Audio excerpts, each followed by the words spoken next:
Just outside Corvallis, Oregon, OSU's Lewis Brown Research Farm serves as a 115-acre field laboratory for crop research. One of the farm's researchers is Jim Myers, a veteran of vegetable breeding and genetics in the Department of Horticulture.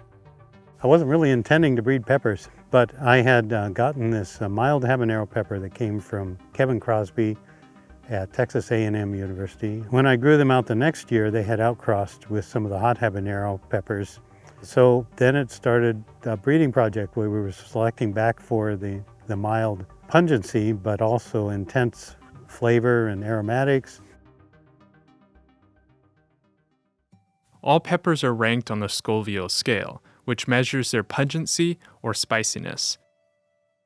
Most habanero peppers sit between 100,000 to 350,000 on this scale. These mild peppers, Notta, Hotta, and Mild Thing, are expected to range between 500 and 1,000. Despite their lower heat, they maintain a flavor profile close to a typical habanero pepper.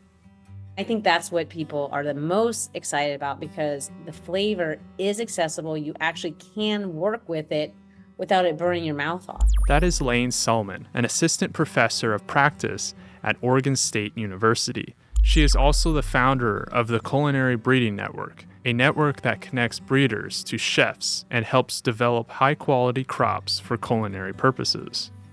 I'm just going to have all these chefs taste these things that we're working on with farms, right? They were talking about the shape of the peppers and the rounded shoulders and the straight walls that we actually really want.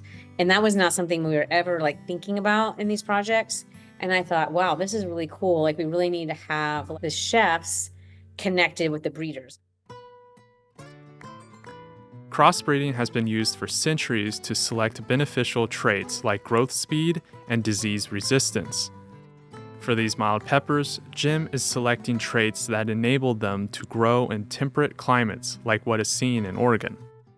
In our typical season, maybe 80% of the fruit will ripen, whereas in a more tropical habanero type, it might be 30 to 50% of the fruit that are ripened by the time we get our first frost. We had chefs that are at restaurants, but then we also had people that make hot sauces. And so they've done everything from ceviche with this to ice creams to sauces, which is a little more traditional. Chili peppers are grown in nearly every country. The United States ranks 5th in global production of bell and chili peppers. The top producers are China and Mexico. We had chefs walking up to them and looking at them and saying, I know in my mind you've told me they're not hot, but physically I'm preparing for intense heat when I taste these.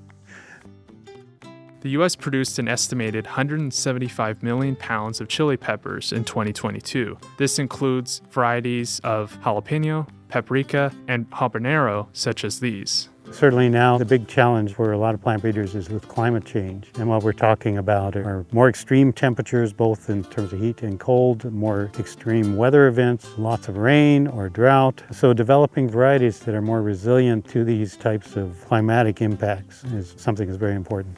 This project has taken Myers nearly 25 years. Going from making a cross to having something ready to release requires time. Even if you think it's ready, you need data to support it. Multiple years and various locations of data are essential to confirm the peppers are truly ready. This part is hard. This part, which is the chain or whatever, is very challenging. But I know because of the ripple effect of these events that, at least here in this community, a lot of people will be growing them and eating them. Oregon state officials have cleared Notta, Hotta, and Mild Thing for release. And now, work can begin with seed companies interested in licensing these peppers. Myers expects these varieties to be available at farmers markets and for home gardens by next year.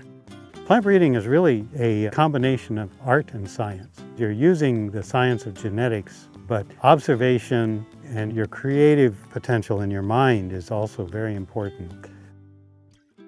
There are times when I'll be walking through the plots looking at all these different varieties with very subtle differences, and I realize that's the one all of a sudden.